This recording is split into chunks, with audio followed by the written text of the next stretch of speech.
Señor presidente, como las otras veces, vamos a intentar preguntas muy cortas y respuestas, le suplicamos, no muy extensas, para poder aprovechar el tiempo. ¿Qué es lo que ha hecho que esta crisis se extendiera tanto y se haya hecho tan profunda? Primero, existen varios factores que contribuyen en la crisis, internos y externos. El más importante es la injerencia extranjera. Segundo, porque los cálculos de algunos estados que quisieron intervenir en Siria eran cálculos erróneos, pues aquellos estados creían que el plan podría terminar en cuestión de semanas o meses, pero ello no ocurrió. Lo que sucedió es que el pueblo sirio resistió y rechazó todos los tipos de intervención externa y seguimos resistiendo hasta el momento. Para nosotros es un proceso de defensa de la patria. Cuando todavía el conflicto era entre sirios y no estaban infiltrados por elementos extranjeros, ¿usted cree que después de 2 años o más de 2 años de conflicto, usted cree en el análisis que se pudo haber hecho algo para evitar llegar a este punto, a esta situación? Al principio las demandas eran reformistas, aunque bien ese planteamiento era de fachada. Era una cobertura o un camuflaje para exportar el asunto como se trataba de reformas. Hemos llevado a cabo acciones reformistas. Cambiamos la Constitución, cambiamos las leyes, eliminamos el estado de emergencia y convocamos al diálogo a las fuerzas políticas opositoras. Pero con cada paso que tomábamos, el terrorismo se incrementaba. La pregunta lógica es ¿cuál es la relación entre el terrorismo y las reformas? No es posible que el terrorismo sea el camino para lograr las reformas. ¿Cuál es la relación de un terrorista checheno con las reformas en Siria? ¿Cuál es la relación de un terrorista procedente de Irak o Líbano o Afganistán con las reformas en Siria? Últimamente se han registrado 29 nacionalidades que hasta el momento combaten en Siria. ¿Cuál es la relación entre todos aquellos y las reformas internas? Ese planteamiento es el lógico. Para nosotros hemos realizado las reformas y ahora tenemos también una iniciativa política que incluye el diálogo. La base de cualquier solución política es lo que quiere el pueblo sirio y la base del pueblo radica en las urnas. No existe otra vía. Mientras el terrorista, nadie dialoga con un terrorista. El terrorismo ha golpeado desde Estados Unidos hasta Europa. ¿Acaso alguno de estos gobiernos haya dialogado con los terroristas? Usted dialoga con fuerzas políticas, pero no dialoga con un terrorista que degolle a personas y comete asesinatos y utiliza gases químicos. El diálogo sería entonces más exactamente con las potencias occidentales que estarían supuestamente detrás de esta gente, con Estados Unidos, por ejemplo. Seguro, nosotros desde el principio dijimos que dialogamos con cualquier fuerza interna o externa. No hay problema, siempre y cuando que la fuerza no porta armas. Nadie puede portar un fusil y venga a dialogar al mismo tiempo. Esta es nuestra condición en pro de facilitar una solución política. Nosotros no hemos puesto ninguna condición para el diálogo, al punto que algunas fuerzas son buscadas desde el punto de vista legal, y dijimos que durante la fase del diálogo no haremos ningún procedimiento judicial contra cualquier parte con el fin de abrir el camino ante el diálogo y escuchar los planteamientos de todas las partes. Al final existe el pueblo sirio, quien decidirá quién es patriótico y quién no lo es, quién es honesto, quién no lo es. Nosotros no dijimos que queremos una solución a nuestro estilo, como gobierno. No hemos planteado cuál será la forma de la solución. Lo hemos dejado a juicio del pueblo y es quien decide.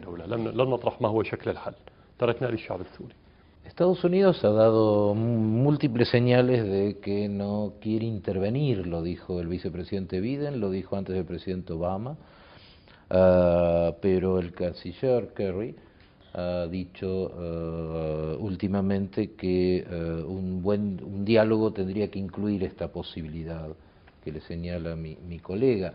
De ahí la pregunta, digamos, si se llega a ese punto enorme de un gran acuerdo internacional, esa condición posiblemente sea una herramienta suya para la paz.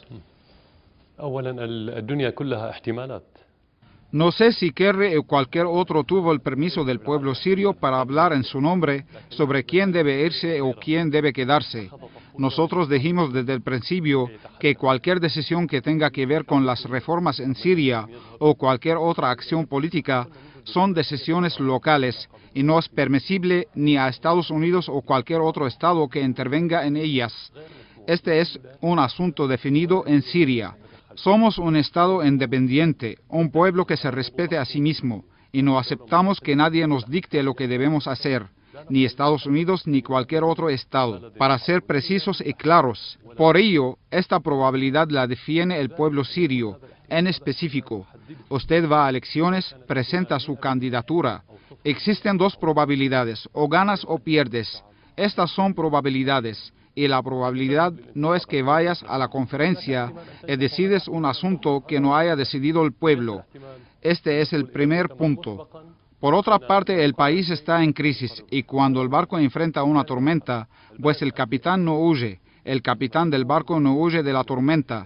Lo primero que hace es enfrentar la tormenta y dirigir el barco hacia la seguridad. Y cuando entonces se toma la decisión en este asunto. Cualquier renuncia del presidente a sus responsabilidades actualmente y bajo cualquier concepto constituye una huida de la responsabilidad. Y yo no soy una persona que huye de sus responsabilidades.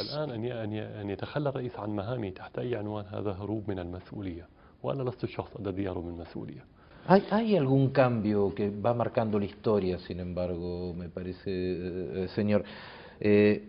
Bush tenía un país económicamente mejor y atacó en Irak y en Afganistán. Obama no lo hizo en Libia, lo hizo Europa y está indicando constantemente que no quiere intervenir aquí. Es decir, que alguna modificación en la estrategia histórica se está notando en Estados Unidos, que por supuesto es difícil a veces de interpretar, pero el mundo es muy diferente a cuando, por ejemplo, yo lo entrevisté hace 7 años. El mundo está muy cambiado, China es mucho más importante de lo que era, Europa está más pobre. Digo, para evaluar si efectivamente va a haber una invasión de marines acá en algún momento. ¿Qué comenta? Podemos ver el asunto desde dos ángulos. Existe diálogo también dentro de Estados Unidos de que la administración norteamericana no apoya las guerras. ¿Pero por qué? ¿Acaso debido a la situación económica, o debido al cambio en la balanza internacional, o debido al fracaso que tuvo en Irak, Afganistán y otras partes del mundo? ¿O será una cuestión de principios? Yo dudo que la cuestión sea así. Creo que existen circunstancias que sufren cambios y son las que impiden que Estados Unidos pueda llevar a cabo nuevas aventuras, especialmente que son aventuras costosas y no tienen resultados políticos en beneficio de Estados Unidos. Pero de todos modos yo no sustituyo a los norteamericanos para evaluar ese punto. Nosotros miramos el asunto desde afuera, pero el otro ángulo que vemos con mucha claridad es el respaldo a los terroristas política y logísticamente, y enviar lo que ellos llaman como medios no letales a los terroristas. Y aquí cabe preguntar, ¿será que los acontecimientos del 11 de septiembre se llevaron a cabo empleando medios no letales? Al contrario, entonces no es necesariamente que respalde al terrorismo con armas. El hecho de respaldar con dinero e equipos logísticos diferentes quiere decir que quieres incrementar la eficacia de la fuerza asesina de ese terrorismo. Es posible que todo lo anterior sea que la política de Estados Unidos ha cambiado de la intervención directa a otro tipo de guerras, pues las guerras no tan solo se realizan mediante la invasión. La otra pregunta y la más importante, ¿será que Estados Unidos adopta actualmente una política que logre establecer la estabilidad? La respuesta es no. Ni Estados Unidos ni Occidente hacen cualquier cosa para asentar la estabilidad en el mundo. Mira lo que ocurre actualmente en Corea del Norte, en Siria, en los países árabes, en Irak, en Afganistán. No hay estabilidad. Eso es en lo que nos centramos. La guerra es un medio, una herramienta. Estamos hablando ahora del principio y no de las herramientas. No es necesariamente si Estados Unidos detenga la invasión directa, significa que cambie sus principios. Ha cambiado los medios, sí, pero los principios no creo que los ha cambiado. نحن نتحدث الآن عن المبدأ وليس عن الأدوات. Thank you.